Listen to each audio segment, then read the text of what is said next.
Góða kvöldi og velkomin í þáttinn Sósíalísk stjórnarandstaða. Í dag ætlum við að beina sjónum okkar að húsnæðismálum fatlaðs fólks. Umræðu efnið ekki aðeins brýnt, heldur endurspegla það dýpri spurningar jafnrétti, sjálfstætt líf og aðgengi að samfélaginu. Í anda sósíalískar stjórnarandstöðu viljum við beina sjónum okkar að kerfisbundinni mismunun og ójafnri stöðu gagnvart grundvallarmannréttindum, þar sem aðgengi að öruggu húsnæði ætti að vera réttur allra, ekki forréttindi þeirra sem hafa efni á því. Rétturinn til viðeigandi húsnæðis skýrlega skilgreindur í alþjóðlegu mannréttindasáttmálum, þar á meðal í almennu mannréttindayfirlýsingunni, alþjóðasamningi efnahagsleg, félagslegt og menningarleg réttindi og í samningi Sameinuðu þjóðanna réttindi fatlaðs fólks. Með mér í þættinum eru Styrmir Hallsson frá Ung ÖBÍ og háskólanemi, Alexander Steingrímsson, félagi og sjálfboðaliði í Hugarafli og María Pétursdóttir, formaður húsnæðisnefnd hóps ÖBÍ. En þetta kemur í framhaldi af því vegna málþings ÖBÍ húsnæðisstöðu ungfatlaðs fólks. Þannig mér langar bara að halda þess áfram með þær umræður og vekja athygli á þessu málaflokki. En áður en við byrjum þá langar mig að biðja ykkur að segja mér stuttlega ykkur, þannig að ef þú, Alexander, myndi byrja. Já, takk fyrir. Herri, já, ég heiti Alexander Steingrímsson og starfa núna sem sjálfboðaliði í Hugarafli og þar kom ég fyrst árið 2021 í endurhæfingu. Það var mikil krísa og þar vann ég úr minni persónulegu krísu, andlegum áskorunum sem ég hef svo sem verið að glíma við bara frá barnsaldri. Og hægt og rólega þá fór ég að finna mig tilgang þar og fór að taka mér stöðu, sinna jafningjastuðningi og ýmsir hópavinnu og í dag þá hef ég fengið alls konar tækifæri í gegnum það sem veita mér mikið tilgang. Ég aðalega að vinna með ungmennahóp Hugarafls í dag og þar að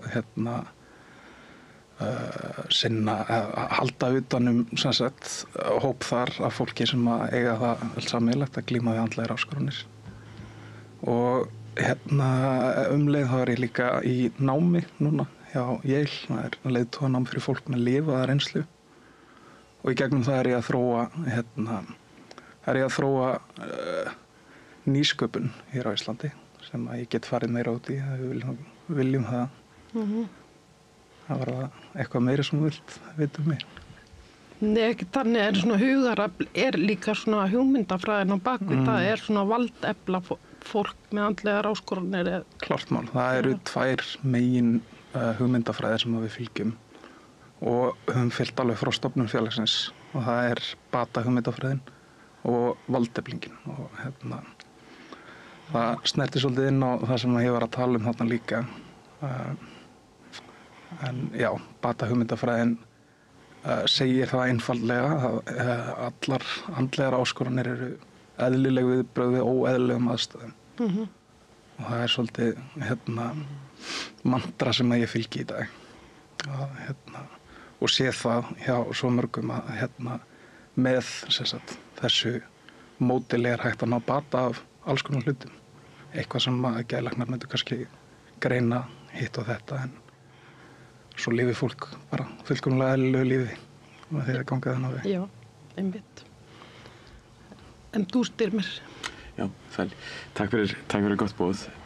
Styrmir Hallsson heiti ég og meðlimur í Ung ÖBÍ sem unglega hreyfing ÖBÍ. Svo ég líka búinn að vera í stúdentapólitíkinni, verið stúdentur að HÍ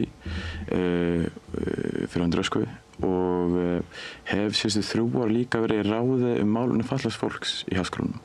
Þannig mikið verið að beita mig fyrir raun auknu aðgengi innan háskólans. Og fekk mjög gott tækifæri einmitt til þess að tengja það inn á húsnæðismálinu og hvernig háskólanám getur verið bættur liður í átt að húsnæði. Þannig að það einmitt kannski helstu mál sem ég hef verið að vinna að í stúdentapólitíkinni og annars ég meistaranemi í líftölfræði þannig þrífst inn í háskólakerfinu og best verið að bæta aðgengi þar, þannig að við í raun flest getum sótt okkur háskólanum. Já. Mikil þörf á þessu. Já. Mjög mikil. En þú, María? Herði, já, ég bara búin að leiða húsnæðis- og öryrkjabandalagsins síðan hann var stofnaður 2021 og við hefum svona, byrjuðum svolítið þegar við byrjuðum með hópinn að þá sem sagt hafði ekkert verið gert í þessum málaflokki sérstaklega hjá ÖBÍ í svona 10 ár. Þá hafði komið út einhver skýrsla húsnæðismál 10 árum áður en það og það voru einhvern veginn hvergi til nein almennilega gögn sem sagt fatlað fólk og húsnæðismál og það var mjög erfitt að nálgast gögn og við leituðum til Tryggingastofnunar og þeir vildu ekki aðstoða okkur með gagnaöflun á þeim tíma. Við sem sagt fengum síðan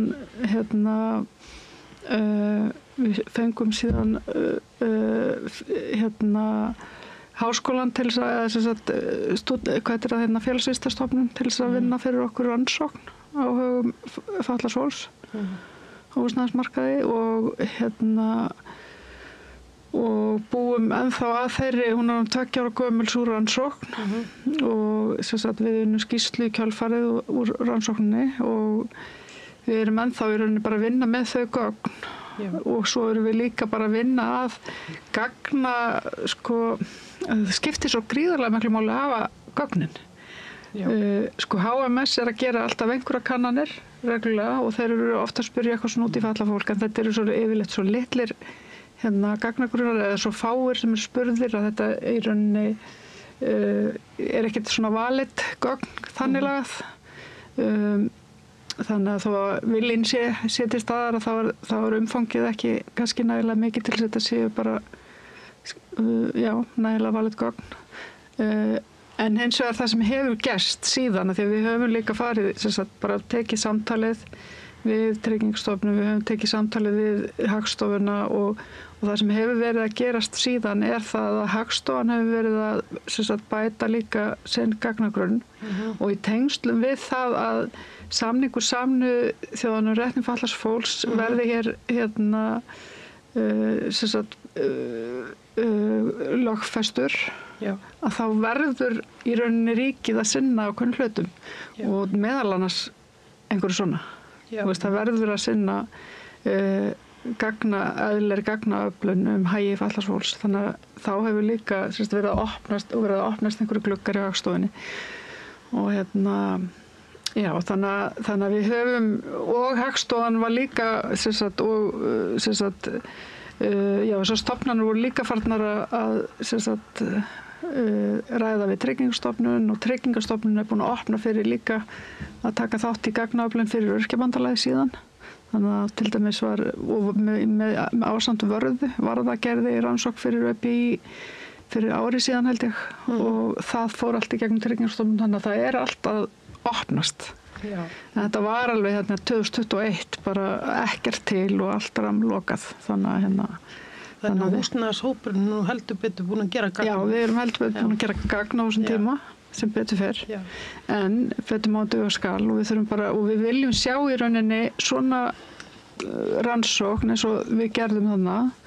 Við viljum sjá hana í einhvers konar símati. Ég vil bara, við vilja sjá bara á vef Tryggingastofnunar, ég meina þeir eru með alls konar gagnaöflun og símat á bótagreiðslum og öðru. Nú er náttúrulega alltaf að fara eitthvað að breytast með nýju kerfi og eitthvað svona, en þeir eiga alveg að geta verið með símat.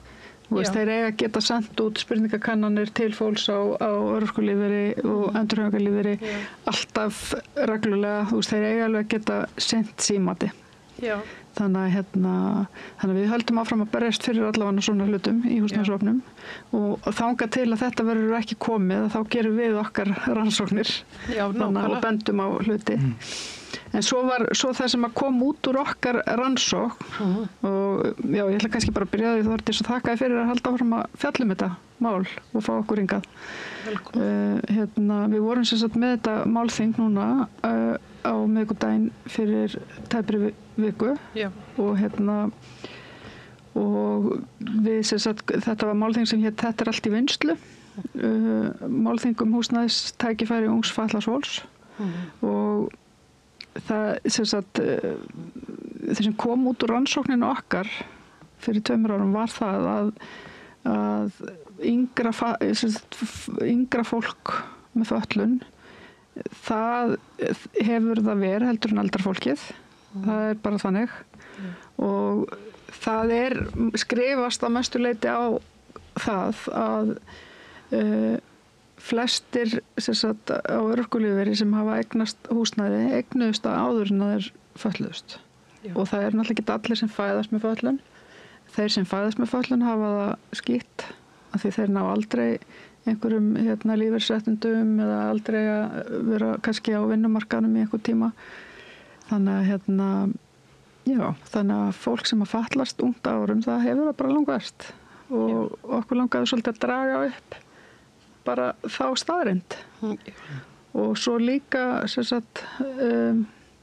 líka fannst okkur vert að benda á það að það eru líka ákveðnir fötlunarhópar sem að hafa það verið heldur en aðrir.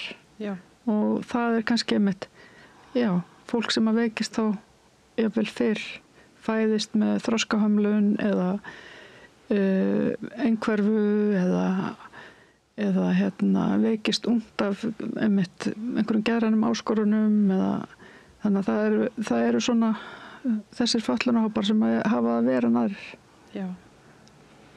Sem sjálfu sér stórmerkilegt en það er bara svo ferlega ósanngjarnt. Já, það er svo ferlega ósanngjarnt að einhver sem að bara tilfelli var að hann vektist á geði eða hann fæddist með eitthvað sjúkdóm.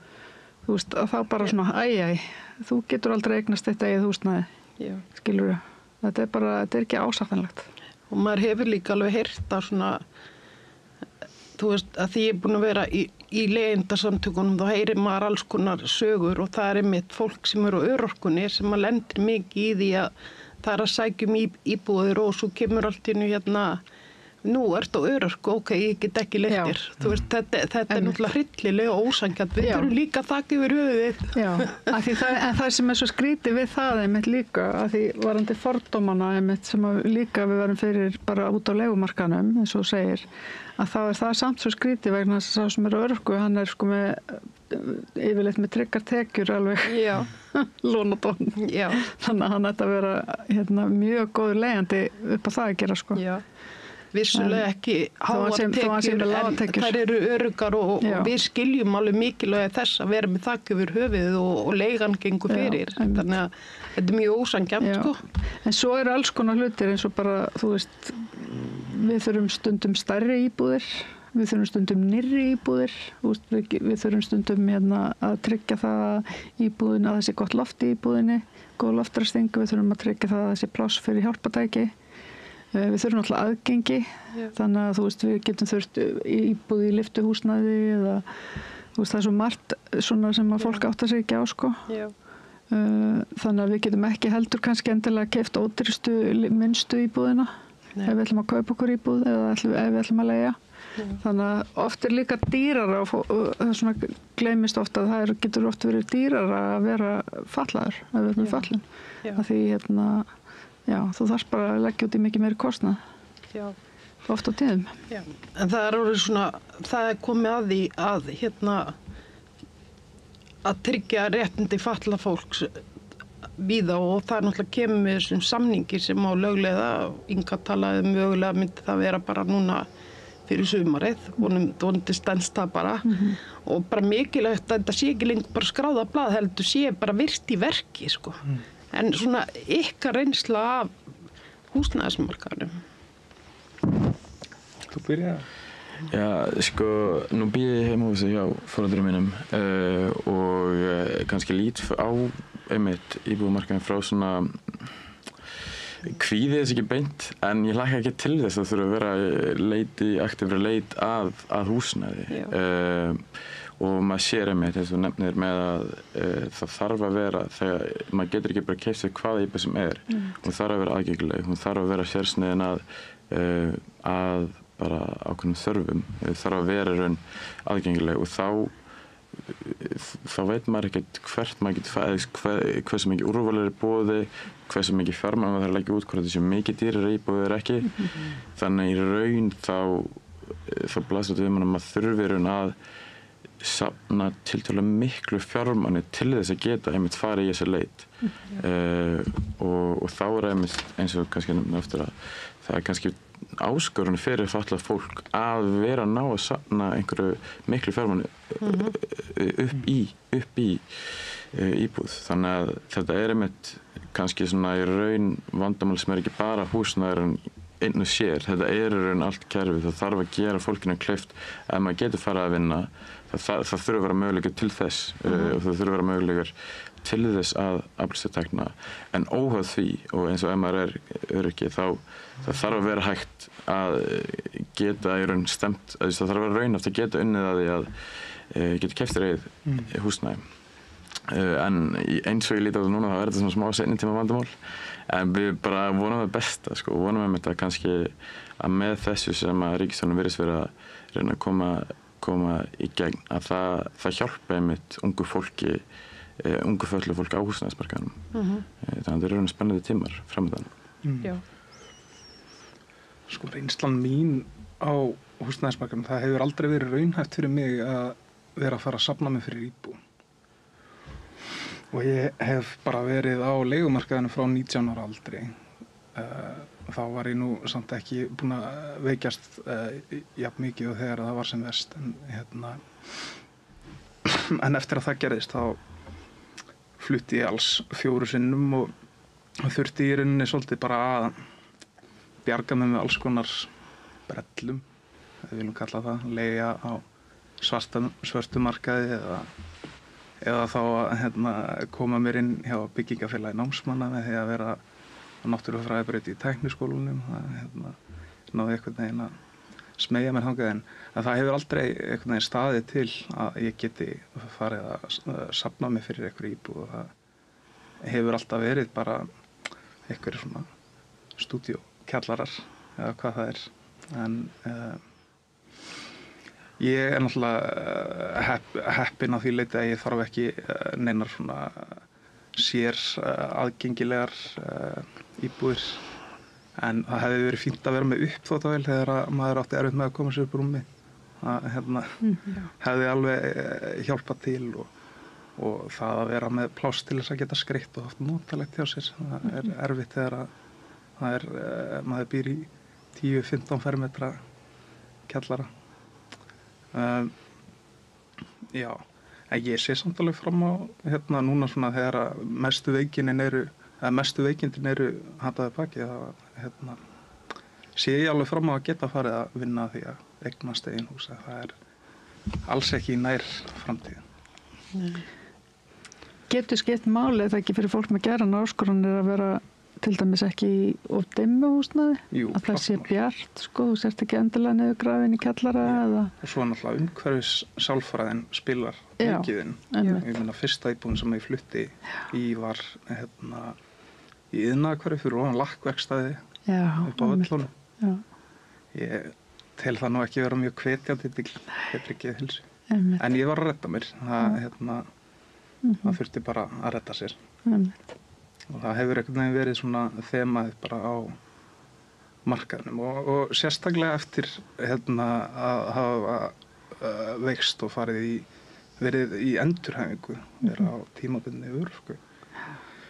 Það að leita á opnu markað þá, það reyndist erfitt. Það eru ýmsir fordómar sem að liggja hér og þar og já, eins og þið tóku fram þá það að vera á örorku, það er því miður ekki rómantískt fyrir leigjandanum. Það fyrir að það sé nú tryggar tekjur. Já. Svo er náttúrulega annars sem spilar inn í þetta, eins og tölum að safna peningum. Þá náttúrulega tekur kerfi við sér vegna þess að húsnæðisbætur til dæmis þær skerðast ef þú átt. Ég man nú ekki alveg hversu upphæð sem þú mátt ekki eiga of mikla peninga og sama er með Tryggingastofnun. Þetta er eitthvað, þannig að það eru líka hindranir sem liggja þar líka því að þú ert búin að safna x mörgum milljónum til að safna upp íbúð sem dugar ekki til að kaupa íbúð en það dugar til þess að skerða húsnæðisbætunar og ef þú ert til dæmis svo sérstökum húsaleigubótum þá hverfa þær út. Þannig að það eru svona alls konar hindranir í kerfinu. Sko. Já, og svo líka ef að þú til dæmis ætlar að sækja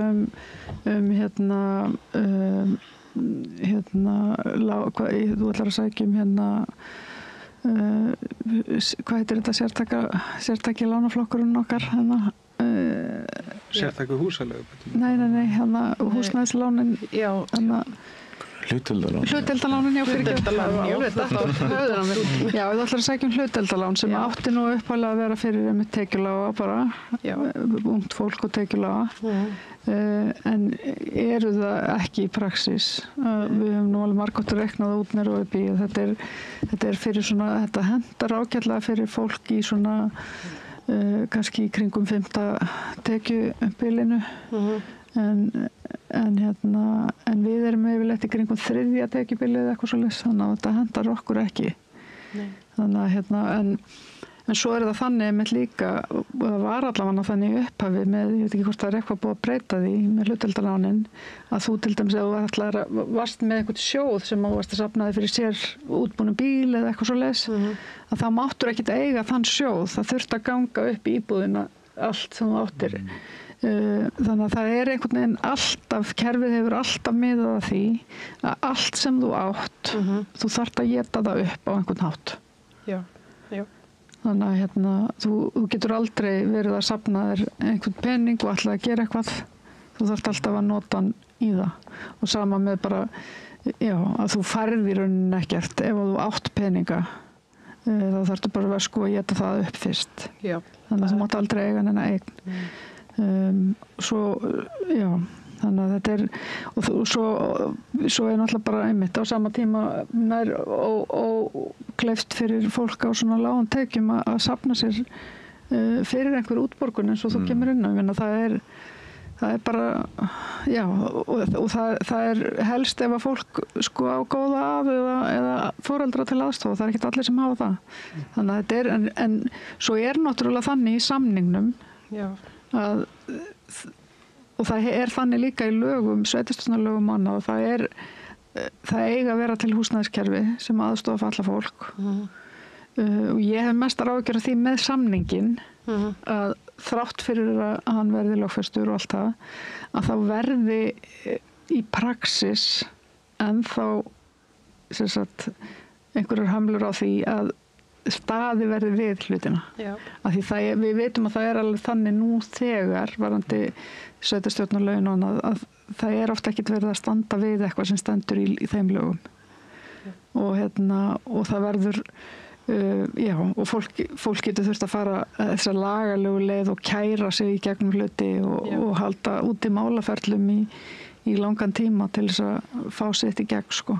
Því það er náttúrulega í lögum félagsþjónustu sveitarfélaga og þetta útvega húsnæði og allt það, en svo er þetta allt samt á grunni hvers og eins sveitarfélag sem ákveður bara hvernig reglurnar eiga að vera hjá sér. Og þessin er verið að mismuna fólki eftir sveitarfélagum og það má alveg búast í að þessi sveitarfélög verði ekki stakk búin til að takast á við þetta. Þannig að það er alltaf svo hægt að fyrir hendi. Og þú mennir löng kæruferli, við erum að tala um ungt fatlað fólk hefur kannski ekki þrútið þrekið eða fjármagn til þess að standa í því, þannig að það er aftur verið að setja einhver klemmu á þetta, það er svolítið verið að loka á þessa möguleika sem að er, þetta þarf að vera opið sveigjanlegt kerfi, þannig að maður geti kannski komið sér og unni fyrir þess að það sé ekki alltaf verið að loka mann inn í einhverju limbói. Og það er líka með þess að þú segir sko þetta með að því það er erfitt að kaupa og svona, og bara svo ég kannski ítreki það að við vitum það til dæmis í Kanada og svona öðrum vestræn löndum sem er kannski með svona svipaðan leyfisstandard og hér að þá er sko það er svona 4 sem líklegra að fötluð manneskja verði húsnæðislaus bara lenda á götunni heldur en sko ófatlaður einstaklingur. Þetta er náttúrulega bara svakalegt.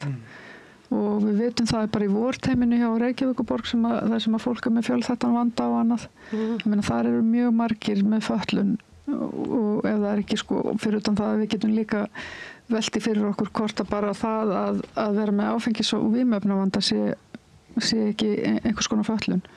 Þannig að þannig að þetta ekki, og við vorum líka með þegar við vorum að gera rannsóknina, við spurðum að því, það hafði aldrei verið spurt að því og það hafði ekki verið spurt að því í þessari 10 ára rannsókn, þú veist, hvort að fólk væri að glíma við bara húsnæðisleysi eða heimilisleysi og svörunin hjá okkur kom út þannig að það voru held ég, hvort það voru 2% eða eitthvað og það táknaði það að það voru á bak við þá tölu voru 200 manns og það bara, já, það kom okkur verulega óvart og maður var bara með sín sko. Þannig en ég man að við vorum að pæla í þessu sko, því svo líka þegar þú ert að gera svona könnun að þá erfitt að ná til þessa hóp sem er húsnæðislaus. Það ofta ekki hópurinn sem að svara einhverjum könnunum, skilur, hann hefði helst kannski svarað í gegnum TR en svo ekkert endilega víst að hann hefði verið á, skilur, því það ekkert endilega víst að fólk sem húsnæðislaust sé með örorkumat. Skilur þó það hefði þurft þess. En svo líka spyrir annað inn í þetta og það aðgengismál og það til dæmis ef að þetta kæmi gegnum Ísland.is og ef þú ert ekki með rafræn skilríki þá ertu náttúrulega útilokað frá þátttöku þannig að þú veist aðgengismál eru svo rosalega mikil og ég meina eins og þú ert nú búin að vera að berjast í háskólinn fyrir aðgengi og annað, ég meina þetta í flóki í reynda því áskorun eru svo alls konar. Já, eins og einmitt Áslaug sem var líka með erindi myndist á það þegar hún var í aðgengilegum íbúðum á stúdentagara FS þá voru þetta kannski aðgengilegar íbúðir en það voru annar hæð og þá hún bara sagði hvað við gera eða kveiknar í hvernig hún komast niður þegar hún er að nota hjólastól og kannski einhver aðra aðgengilegar íbúðir sem að segjast fyrir aðgengilegar en svo allt einu kemst maður ekki inn í baðbergið af því að hurðin opnast út og þá ekki rými fyrir hjólastólinn feta sig og svoleiðis. Þannig að það einmitt mikilvægt að í raun bara flest allt húsnæði, bæði eins og bara í skólakerfinu en líka ef við erum að tala um íbúðir að algild hönnun sé höfð í fyrirrúmi. Þannig óæði hvort maður sé fatlaður einstaklegur ekki að ef það bara meira algilda hönnun þá einmitt vera að losa við það bara betra fyrir alla og ef við tölum húsnæðismarkaðinn fyrir ungt fatlað fólk og núna með bara hjólastóla ef maður hjólastól að það svo mörg hús sem útilokuð af því að þetta eru gamla byggingar sem byggja gamla reglugerðum og þá kannski allt hérna eru tröppur eða háir þröskuldar og þetta inngangar þannig að það takmarka úrval af íbúðum sem kannski aðgengilegar og þá ef við lítum fleiri ár á að vera mjög mikil uppbygging í byggingum íbúða að hafa algjöldu hönnun í fyrirrúmi þannig að þetta sé ekki vandamál eftir 50 til 100 ár þegar að unga fólk framtíðinar sem fatlaðir að reyna að kaupa sér íbúðir að það sé ekki mikil þröskuldur og þetta einmitt bæði í bara háskólabyggingum og líka í íbúðarbyggingum og einmitt. Við vitum þetta náttúrulega í lögum, sko, það eiga alla byggingar að vera út frá algildri hönnun í dag, en það eru það ekki alltaf. Það stundum verktakar að reyna að komast fram hjá einhverju svona smottir í hér og þar, sko. Eða eitthvað gert eitthvað klaufalega og virkar ekki, sko. Nú dettur mér í hug þegar tala algilda hönnun. Svo eru arkitektar og annað hanna íbúðunar, en þá dettur mér bara í hug slagorðið, þú veist, ekkert okkur án okkar. Kemur fatlað fólk að þessari hönnun? Já, þú veist, algild hönnun alveg pottet, skilur, ef henni fylgt. Hún á alveg að virka, hún á að virka fyrir blinda og hún á að virka fyrir fólk með líkamlega fatlun og skilur allt þetta. En það bara, auðvitað ekkert endilega einhver fatlaður að vinna á öllum, skilur byggingastöðum eða sem getur tryggt þetta og það á að vera eftirlitskerfi í byggingabransanum sem við erum bara svo oft búin að sjá að ekki. Það feilar, það virkar ekkert alltaf. Nei, þannig að við getum aldrei tryggt að þessu sé fyllt 100% en það náttúrulega á að gera það. En þetta kannski líka einmitt eins og ef við tökum fordómana að það eru fordómar í samfélaginu sem gerir kannski fólki erfiðar að komast inn á leigumarkaðinn en líka bara svona viðburður er svo mikilvægur að það hérna fólk fara að fræðast þetta, það fara að læra meira af þessu og jafnvel það að fólki þrátt fyrir að við sé með einhver lögum algilda hönnun að ef byggingamennunir svo að segja, eru meðvitaðir þetta og eru meðvitaðir kannski einhver áskorun sem einhver í hjólastól eru, þá dettur einhver í huga að setja hurð sem að lokar á að geta komast inn í baðherbergið. Þannig að það er ótrúlega gott að vera að tala þetta og gera fólk meðvitað þetta og eins og það sem þú myndist á í fyrirlestunum þínum að fötlun tiltölulega neikvætt hlæðorð en við megum bara höldum áfram að breyta því þetta er ekkert endilega neikvætt þannig að með því að bara upplýsa stjórnarfólki sem að mætti, mér finnst það frábært. Frábært að fólki sé líka hlusta á okkur þessi tilbúð í það og arkitektuna, hönnuðina, þau sem eru að byggja íbúðunar að hægt og rólega þá séu kannski að fara í átt af raunverulegri algildri hönnun. Ég held að það sé algjört lykilatriði. Já. En eins og sagt það er náttúrulega meira uppbygging samfélaga sem að gerir okkur fötluð heldur en fatlaðnar okkar, ég meina ef við kæmumst allstaðar og það væri að þá það væri ekkert fötluð þá væri við ekkert að finna fyrir þessu. Það er eins og einhver sagði bara þegar ég komin heim til mín í friði þá er ég ekkert fötluð það er bara, ef ég get alveg gengið mína íbúð í friði en það er þarna úti ef að hindranirnar eru til staðar þá er fötlunin til staðar. Þannig að það er þetta með hvað er fötlun og snýst svolítið að líta á þessa erfiðu hluti. Ég myndist á ég setti það í myndlíkingu huldufólki og þá var ég að tala minn flokk af fötlun sem að sést ekki en það gildir náttúrulega bara í heildina ef að smiðirnir eða samfélagið lítur ekki á þarfirnar sem að þetta fólk hefur þá gerast svona hlutir þrátt fyrir allar þessar reglugerðir séu til staðar og hitt og þetta þá þarf samfélagsvitundin að vera þar að við gerum ráð fyrir þessu fólki.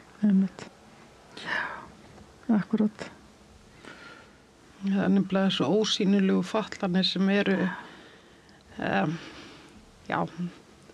fólk áttar sig ekki á þeim og þú veist eins og ég persónulega er rosalega þreytt á því að þurfa að segja ertu til í að tala hærra svo ég geti fengið að vera með. Fattið, þú veist, þetta er svolítið svona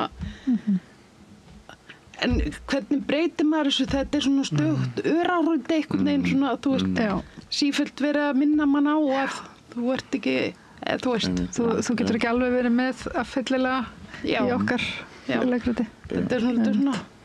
Þá kannski spurningin eins og þessi fordóma sem allir staðar, hvernig er þetta að reyna að komast yfir það og það verður áhugavert að sjá hvort að ef við erum að tala að þau verður að lögfesta réttindi fatlaðs fólks frá Sameinuðu þjóðunum, hvort að bara það sé einhver vitundavakning í þjóðfélaginu að það séu fleiri meðvitaðir þetta. Það verður áhugavert að fylgjast með þessu og einmitt komið mjög góð rök fyrir að af hverju á að neita fólki með örorku leiguhúsnæði þegar það er alveg tiltölulega öruggar tekjur engin endilega rökhugsun á bak það er bara meira hreinir fordómar. Það er bara hreinir fordómar.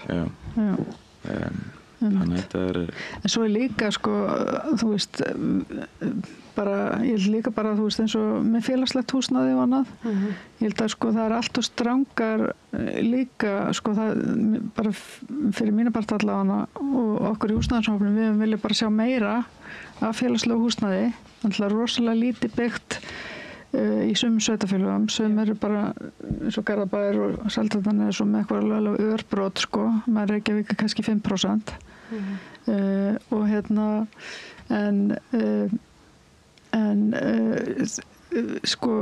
umgjörðin þetta hver fær félagslegt húsnæði þar þú þarft að skora í alls konar einhverju, þú þarft að vera bara svo ég noti orðalega, þú þarft að vera einhver algjör aumingi þú þarft að vera í einhverjum svona aumingiflokki þú þarft að vera með svona vandamál og svo þarft að vera með svona vandamál og þú skilur þannig að það er ekki nóg að segja bara ég á ekki peninga til þess að leigu almennu markaði, það er ekki nóg. Og Nei, það þarf að vera mikið meira eitthvað og þetta er finnst mér bara til þess að skapa fordóma til dæmis fyrir fólki með fötlun. Þannig að í dag það þannig ef þú segir sko, nei, ég að leigja hjá félagsbústöðum eða nei, ég að leigja hjá féló að þá svona, ertu litin hotnu og alveg bara svona býttu, ertu bara einhver aumingi þú veist. Þannig að og þetta finnst mér bara svo galið sko í staðin fyrir eins og til þess við á Norðurlöndunum það sem mikið meira, til dæmis eins og í Svíþjóð, miklu meira félagslegu húsnæði og bara sveitarfélögin eiga bara mikið meira, ég held að bara flettið í einhvern tímann upp að bara blokkarhúsnæði sko í eigu annara en sveitarfélag bara eða svona leigufélag bara þekkist valla sko. Þannig að það ekkert engaðilega að byggja bara og selja og byggja og selja sko. Ég man nú ekki prósentöluna, hún mjög há sko. Já, ég veit það og já, þannig að ef það væri sko þannig að bara námsmenn eigi til dæmis sjálfkrafa rétt á félagslegu húsnæði þannig að fyrsta íbúðin getur verið bara félagslegt húsnæði og þú þurfur ekki að vera að hafa einhverju rosalega áhyggjur og hárri leigu á sama tíma þú ert að reyna að mennta þig eldri borgarar skilur já, það séu bara mikið opnara einhvern veginn hver er rétt á félagslegu húsnæði og það sé meira af því að þá væru við bara öll miklu betur sett sko og væri ekki þessi fordómar. Og það líka lögum félagsþjónustu sveitafélag þeir eiga að byggja fjölbreytt húsnæði. Hvort sem að bara, þú veist, leiguíbúðir á vegum félagsbústaða eða kaupleiguíbúðir eða hvernig þeir eiga að vera að byggja fjölbreytt húsnæði og þeir eiga að vera með það í boði fyrir fólk. En þeir eru ekkert að kýta því að þeir eru svolítið settið þetta í sjálfsvald. Veist, já, og þau eru búin að ákveða það og þau eru með mismunandi kerfi líka, mismunandi svona sumir með eitthvað punktakerfi, þú veist það sem þú þarft að skora í þetta og aðrir eru með eitthvað annað skilur bara eitthvað tekið við með að kerfi, þú veist þannig að þetta er líka mjög mismunandi eftir sveitarfélögum. Þannig að það er svona, mjög fróðlegt núna eins og bara Reykjavíkurborg að þú ætlar að komast á hennar lista eftir félagslegu húsnæði þá máttu ekki, þeir kallaða öruggt húsnæði sért með samning til 1 árs. Þú þarft að vera komin á götuna. Þannig að það er náttúrulega mjög alvarlegt og þá er þetta bara þetta verður mjög slæmi málum til að komast á listan. En svona, ef ætlum að reyna að fara að hugsa eins í lausnum þú veist, hvað þarf til að laga þetta, hvort við erum að tala að vera á leigumarkaði eða eignast íbúðir, bara svona almennt, hvað þarf að gerast? Já, við erum alveg strax búin að koma með einhverju bara svona almennar rökvillur í ákveðnutum eins og sem er svona fjárfæði og svo allt í einu það að fara að loka á einhverja möguleika á því leiguhúsnæði sem er núna og þá festist maður á milli og er aldrei að fara að komast á þann stað að geta átt fyrir útborgun. Það dæmum eitthvað náttúrulega bara, þú veist, fordómanir kannski það að vinna í þeim og já, öll svona kerfisleg computer says no það þarf að breyta því mínum veginn. Já, við höfum talað fyrir því í húsnæðishóp Öryrkjabandalagsins að við viljum sjá einmitt mikið meira af félagslegu húsnæði og opnara í rauninni og svo viljum við sjá bara að það sé bara almennilegur lánaflokkur fyrir falla fólk þannig að það sé ekki ég meina það þarf að vera þannig ef að við eigum að vera ef að halda okkur niðri á einhverjum svona lágum launum á einhverjum sértækum lágum launum þá verður bara að vera til eitthvað sértæk úrræði fyrir okkur til þess að eignast húsnæði því þú þarft að geta líka valið, ég meina viltu eiga, sumir vilja ekkert eiga, sumir vilja bara leigja og þá átt að geta gert það og það er að vera valmöguleikar fyrir þú þarft ekki að treysta á einhver klikkaðan leigumarkaðan úti sko en ef þú vilt kaupa þá ættir þú líka einhvern möguleika á því og þá þyrftir þú helst að geta bara farið í þitt þá sértaka greiðslumat ég meina í dag er greiðslumat þannig að þú er ekki einu sinni sko virt sko við þig að þú hafi verið að borga x mikla húsalegu kannski undanfarin ár þú veist, þú færð ekki lán þrátt fyrir að þú myndir sýna fram á að þú er að borga lægra af láni heldur en húsaleguna sem þú greiddir. Og eftir þetta kerfislega Já, það er þessi, þú veist, hvernig er alltaf verið að loka það inni einhvern veginn. Þannig að, já, við viljum bara sjá sko eitthvað eins og hlutdeildarlán sem er þá bara mikið með lengri hlutdeild. Þú veist, þannig að hlutdeildin í íbúðinni sem ríkið á er bara til lengri tíma eða eitthvað svoleiðis. Þannig að þú þurfir ekki að borga eins mikið að því og þú ráðir við það á því tekjum sem þú ert á.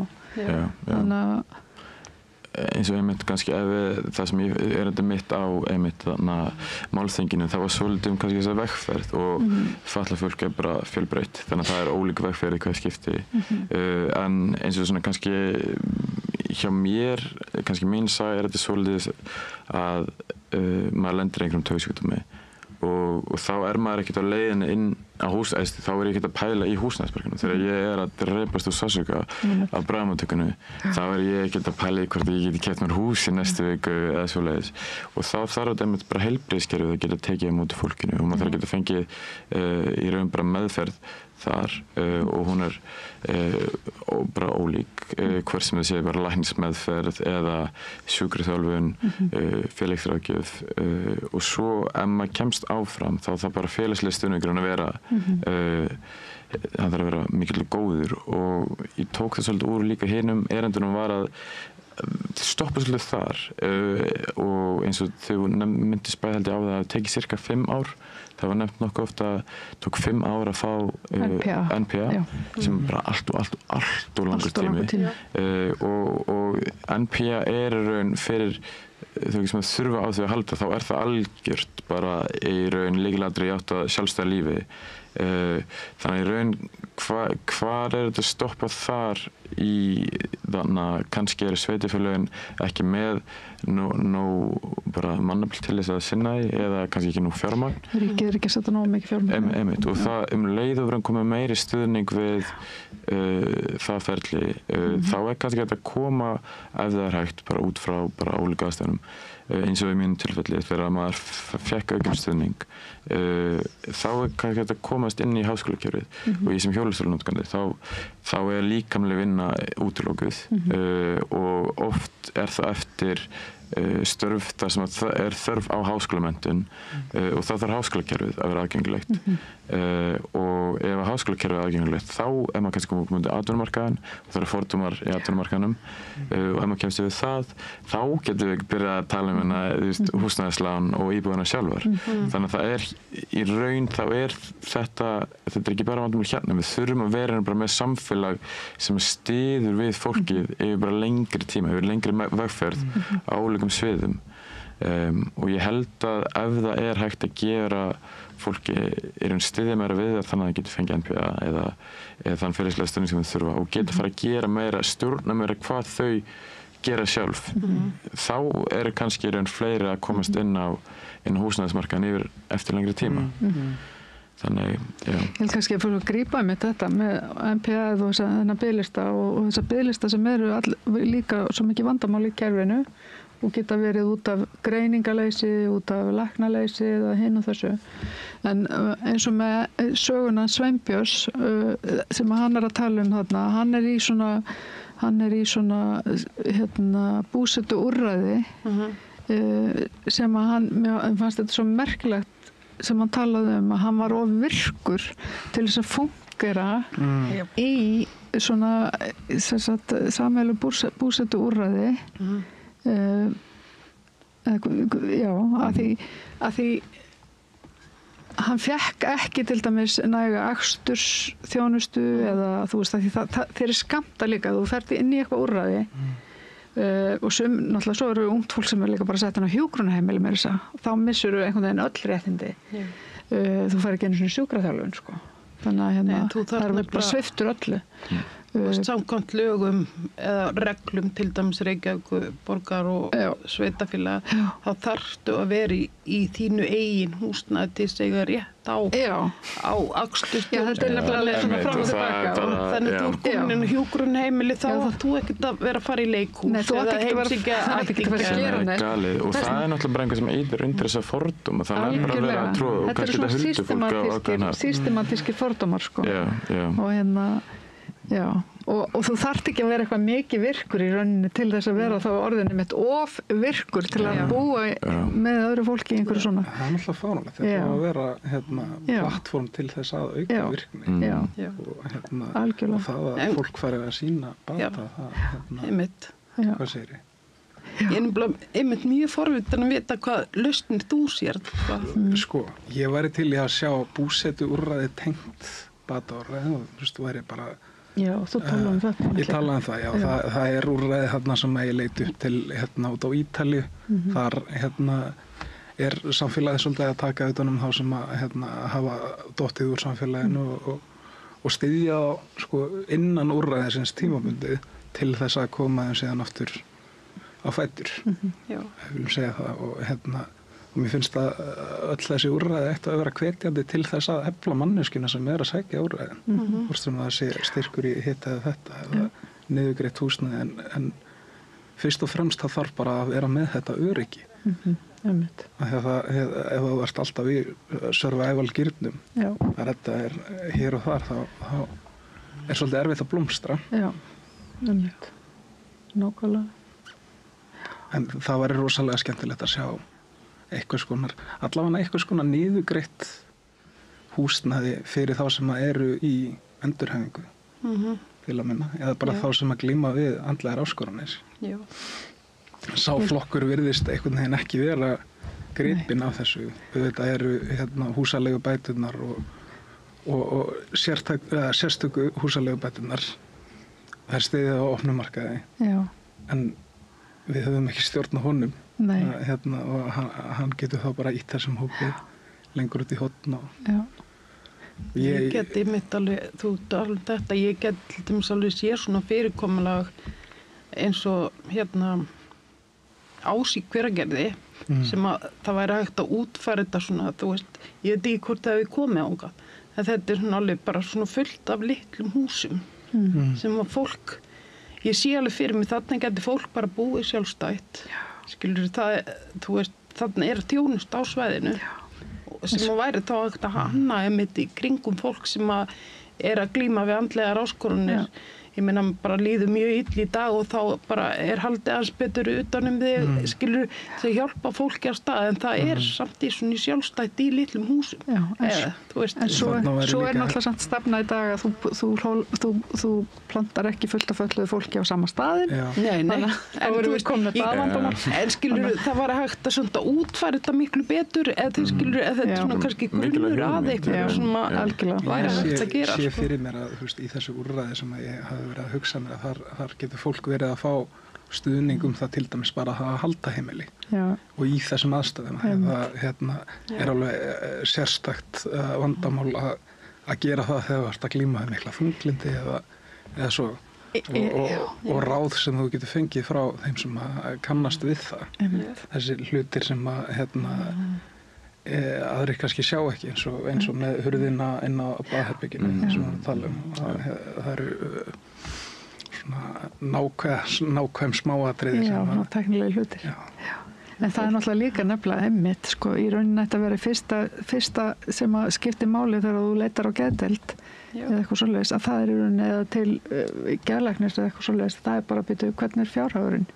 þú veist, ertu með húsnæði af því þegar þú ert í húsnæðisrakningum hvernig ætlar að halda geðheilsunni spyr ég bara þannig að það verður að vera þetta verður að vera bara svona grundvallar atriði fyrir fólk þessi þarfa píramídi sem þú komst með þarfa píramídi Maslows það er bara, það er þessi grunnur þú þarft að hafa þú þarft að eiga í þú og þú þarft að hafa þakka yfir höfuðið og þetta housing first og allt en það skiptir svo miklu máli þú veist annars bara grunnþörfin er húsnæði annars byrjar heilsan að bara raka sko maður er langt niður í þunglindi maður er félagslega einangraður það er enginn að kíkja eftir manni og býtu svo bara heyrðu nei ok, ég þarf að fara að flytja eftir viku því ég er að missa húsnæði, skilur.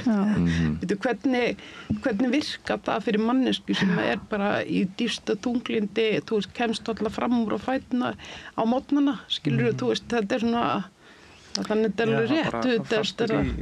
Ef einstaklingur er fastur í baráttu hugunum, þetta fight, flight eða freeze, þetta viðheldur því.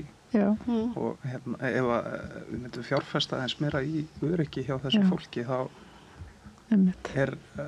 mikið ágóði sem þau getur fengið af því. Já. Við leyfum einstaklingnum að blómstra og bara veitum því öryggi sem að húsnæði og það, ég hugsa að það er ekki bara minn flokk fötlunar. Nei, þetta bara, ég held bara, þetta við bara heilsufar almennt sko í rauninni, en ég held samt kannski kvíði og þunglyndi örugglega bara fyrsta sem svona byrjar að verða að myndast sko ef að þú ert í afkomukvíða sko eða húsnæðisótta eða eitthvað svoleiðis. Þannig að ég hef nú oft talað um það við þetta borð hérna sko, mér finnst bara stjórnvöld, stjórnmálaflokkar, hvað sem bara þeir sem að koma að því að búa til eitthvað úrræði, þú veist. Mér finnst þeir alltaf kassalega. Mér finnst þeir ekki þora að hugsa í lausnum, hugsa út fyrir kassan og bara byrju, hverju getum við raunverulega breytt? Staðan fyrir alltaf bara svona, ok, við erum bara með hérna, ok, við þurfum að laga eitthvað aðeins hérna, setjum einn plástur, plástur má samt ekki kíkja út fyrir kassan. Mér finnst þetta alltof, að því að við erum ekki kassar. Þess vegna skiptir svo miklu máli líka bara að tala við fólki sjálft sem að lifa hlutina. Mér langaði að koma inn að það rörsýnin sem að getur myndast í öllum þessum könnunum þrátt fyrir að það séu algjörlega þarfar. Þá grípur það kannski ekki mannlegu upplifunina. Nei. Þessa litlu hluti sem er erfitt að greina í þessum litlu kössum og fólk að merkja því. Og þess vegna svona málþing svo ótrúlega mikilvæg og bara frábært vera að vekja athygli á þeim, að það hérna bara, það voru punktar hana frá þér og þeim sem ég hef ekkert pælt í, þrátt fyrir að ég sé fatlaður einstaklingur, þannig að við erum ótrúlega ólík alls staðar, þannig einmitt bara halda þessar umræðu gangandi og fræði, ég held að í raun flestöll viljum bæta ástandið og það bara einmitt að eiga svo umræði með þeim og finna hvort að sé einhvað þrátt fyrir einhvað sé fast í lögum, kannski það ekkert að virka og þá þurfum við að eiga samtal við fólkið sem þetta snertir. Þannig, það gladdi mig allavega að sjá að það voru einhverjir pólitíkusar mættir og hlusta á okkur. Já, það var mjög ánægilegt einmitt. Það getur síminn hringdi á einhverjum að þau eru að fara. Ég held að það sé líka jákvæð breyting í varðandi fordóma á það. Ég kom inn að það að ef það ekki hlusta á okkur þá missum við málið okkar. Og ef að þegar að fólk í valdastöðu fer að hlusta á okkur og samfélagið í heildinni fer að hlusta á okkur, þá fer þessi flokkur kannski ekki að tjáð þessa hluti auðveldara, þegar það finnur sig kannski í aðeins hærri stöðu í samfélaginu þar sem að því finnst að það megi segja frá.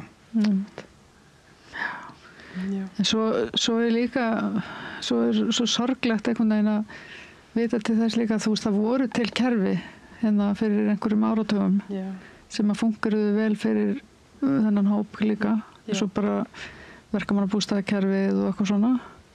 Ég man þegar ég keypti minn fyrstu íbúð sko held að verið 2001 fyrir 2000 að þá sem sagt voru svokölluð Jóhannulán.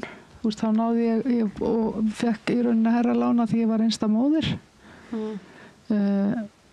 Ári seinna veikist ég síðan illa sko og af mínum fatlaðarsjúkdómi sko og ég er ennþá bara svona gríðarlega fegin. Ég held að Jóhannulánin voru lögð niður bara eitthvað mitt það árið eitthvað svo leiðin, þú veist.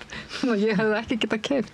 Ég hefði bara ekki getað keypt íbúð og ég þurfti svo sem að fara í alls konar einhverja svona krókaleiðir til þess að eignast húsnæði samt þrátt fyrir að vera einhver lánaflokkur. Ég þurfti að fá lánað 1 milljón hjá afa mínum og þykjast eiga hann, ég þurfti að fara í alls konar. En mér tókst það samt, eigandi góða að, en ári seinna hefði ég ekki getað það, þú veist. Og þetta er kannski aftur punkturinn með þessi sértæk úrræði fyrir það að falla fólk.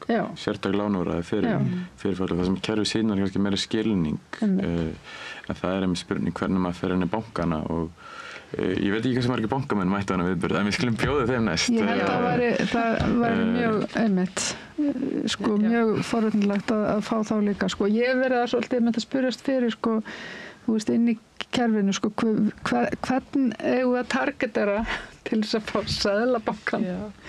Eða þú veist, hvernig getum við fengið Seðlabankann? Því þetta er Seðlabankinn líka sem ákveður fyrir bankana hversu háa prósentu þeir með að lána og annað. Þetta er svo flókið system. Þetta er bæði bankarnir að setja sér einhverjar sérreglur lán og Seðlabankinn að láta einhver viðmið. Þannig að þú veist, það þarf að targetera einhvern veginn þessar stofnanir úr mörgum áttum til þess að breyta kerfunum. Fáum Seðlabankastjóra eitthvað til okkar og lesum honum pistil og segjum hægt að vera svona kassalega. Fötluðu fólki og kerfisfólki allt saman. Tala húsnæðismál. En ég held líka, við þurfum öll að vera miklu duglega að láta í okkur heyra. Ég held að fatla fólk, við erum alls ekki nógu duglega einhvern veginn að láta í okkur heyra sem heild. Nei, en ég held að það sé líka því að þú veist, þegar þeir haldið niðri efnahagslega, að þú ert bara svolítið búin á því, sko. Já, lífið snýst bara það á ég að borða hafragraut í dag eða sleppa máltíðinni, sko. Þetta er svolítið svona. Og svo erum við alltaf að glíma við bara sjúkdómana sem eru bara, líka bara nóg lífsbarátta í rauninni. Stundum þá verðum að pínuldu örvæntingafullur og hugsa bara hvað er hægt að gera til þess að verði alvöru aðgerðir svo fólk heyri í okkur, hlusta á okkur, taki mark á okkur. Þú veist, ekki bara ég veit ekki hvort þið munið eftir þegar hvort það var frá 2013 til 16 stjórnvöld þá þegar þið fóru bara í massífa aðgerð gegn öryrkjum og það var verið að hefna fyrir, ertu ekki að tala um þegar að að því að þegar krónumóti þetta er í rauninni að því að við vildum ekki fara inn í starfsgetumatskerfið og það allt. Er þetta ekki fyrir það svo? Það var 2013, sko. Já, og þegar það var tekin einhver, sko, skoðanakönnun sem var gerð í Danmörku, hún var yfirfærð sem yfir á íslenskan raunveruleika en sagt þetta væri rannsókn. Og þegar húsnæðismálaráðherra fór að kenna öryrkjum hvernig þau getur borðað ódýrt. Við þurfum ekki svona stjórnvöld. Ég mun aldrei fyrirgefa þessu fólki. Við þurfum bara að vera betri starfsræðir. En þú veist, ég er alltaf svona bara hvernig náum við eyrum þannig að þetta fólk fyrir að hugsa alla í samfélaginu, hætta að útiloka okkur frá samfélagi að halda fólki í fátækt og einhverju bulli, sko. Þú veist, þannig að þegar margir stórhuga koma saman þá gerist eitthvað.